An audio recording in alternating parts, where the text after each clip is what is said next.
On a September morning in 1994, someone picked up a ringing telephone in the middle of a German forest.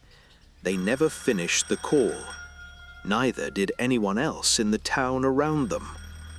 60,000 people had been living here, soldiers, wives, children who'd never once set foot in the country whose passport they carried. Within days, every one of them was gone. Not evacuated, not resettled, erased. So fast the meals were still warm when German locals finally walked through the gates. This is the story of a city Germany itself wasn't allowed to enter, and the single order that made it vanish overnight. Its name was Wünsdorf. For over 40 years, up to 500,000 Soviet troops rotated through East Germany, and every one of them answered ultimately to a command post hidden in this forest. Germans called it Die Verbotene Stadt, the Forbidden City. Not a nickname, a legal boundary. Cross the wall without a pass, and there were soldiers whose entire job was making sure you didn't do it twice. Inside those walls, Germany simply stopped existing. There were schools that taught only in Russian, shops that sold nothing but Moscow bread, a hospital, a cinema, a swimming pool whose lane markers still hang today, though the water left decades ago. Once a day, a train pulled out of Wünsdorf's own platform bound for Moscow, 1,200 kilometers away, but somehow the only place that felt like home. And in 1953, when East German workers rose up against their own government, it was soldiers from inside this town who marched out to crush them. The one time the wall opened in a hurry, it opened in the wrong direction. Walk the main avenue now, and you'll pass the Haus der Offiziere, a pale yellow building that hosted a Kaiser, then an Olympic swim team training for Hitler's 1936 games, then Soviet officers drinking to victories no one in the town was allowed to ask about. Children walked these same paths to a Soviet kindergarten, their mothers queued at a grocery that never once stocked a German product. For a generation born entirely inside the wall, this was simply what childhood looked like. It was Russia. It had just been planted quietly inside someone else's country. But the Soviets weren't the first regime this forest agreed to hide. Before a statue of Lenin ever stood guard here, a different flag flew over this exact patch of pine, and the war room built beneath it helped set fire to a continent. In 1935, the Wehrmacht made Wünsdorf its command headquarters. Engineers poured concrete walls 10 feet thick around a communications bunker they codenamed Zeppelin.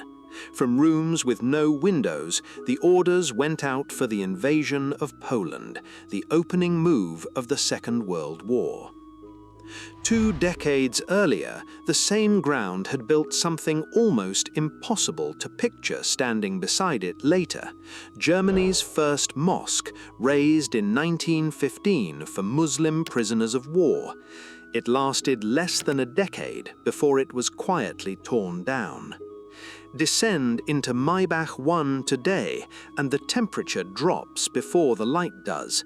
Blast doors a foot of solid steel swing open onto corridors built for men planning a war they expected to win quickly. The only footsteps down here now belong to the guides leading history tours through hallways that once carried marching orders, flashlights instead of field telephones. 2 dictatorships built their war rooms in the same square mile of forest 40 years apart, and neither one saw the other coming. The second regime, though, wouldn't get the ending it expected. When the Berlin Wall finally came down, the soldiers who'd helped hold the entire system together watched it happen on a television screen from inside their own barracks. Their orders were 2 words: Stay calm. The same army that had once marched out to crush a German uprising now sat still while an entire German government quietly dissolved a few miles away. For almost 5 more years, life inside the Forbidden City barely changed.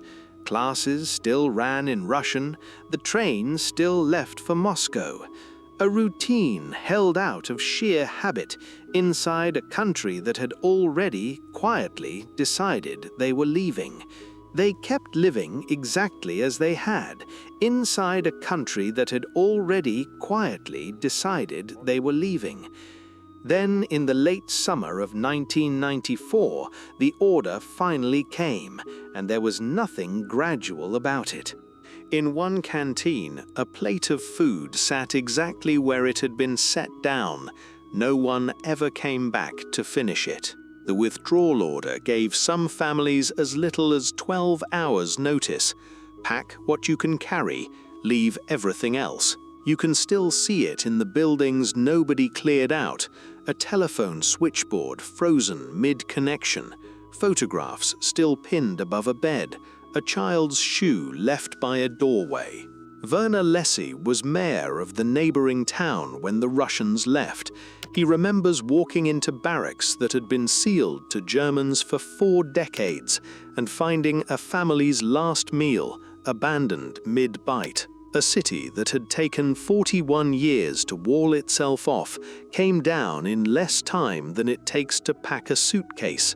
What was left behind wasn't just furniture. Cleanup crews eventually cleared 98,000 rounds of live ammunition, 47,000 pieces of unexploded ordnance, and 45,000 cubic meters of toxic waste, chemicals, batteries, asbestos, soaked into the Brandenburg soil. The town's population, once 60,000 strong, dropped to a few thousand almost overnight. And yet, somehow this isn't a story about a town that died. Lenin still stands at the gate. No one's taken him down, not out of loyalty, just because nobody's found a reason to spend the money. In 1998, locals turned the empty barracks into something almost absurdly peaceful, Germany's first official book town. Today, more than 300,000 second-hand books sit on shelves inside rooms that once briefed Soviet generals. A bookseller restocks a shelf where officers used to plan troop movements. A family hangs laundry 2 floors above a former mess hall. Deer cross the old parade ground at dusk, like they've always owned it. The army left, the books stayed. Somehow, that feels like the more honest occupation. Empires don't always collapse. Sometimes they just get up in the middle of the night, leave the lights on, and forget to say goodbye. Somewhere in Wünsdorf, that switchboard is still on its desk, disconnected now. Nobody's ever come back to answer it. If you've ever stood somewhere that felt like it emptied out yesterday, tell us where, down in the comments. We read every one.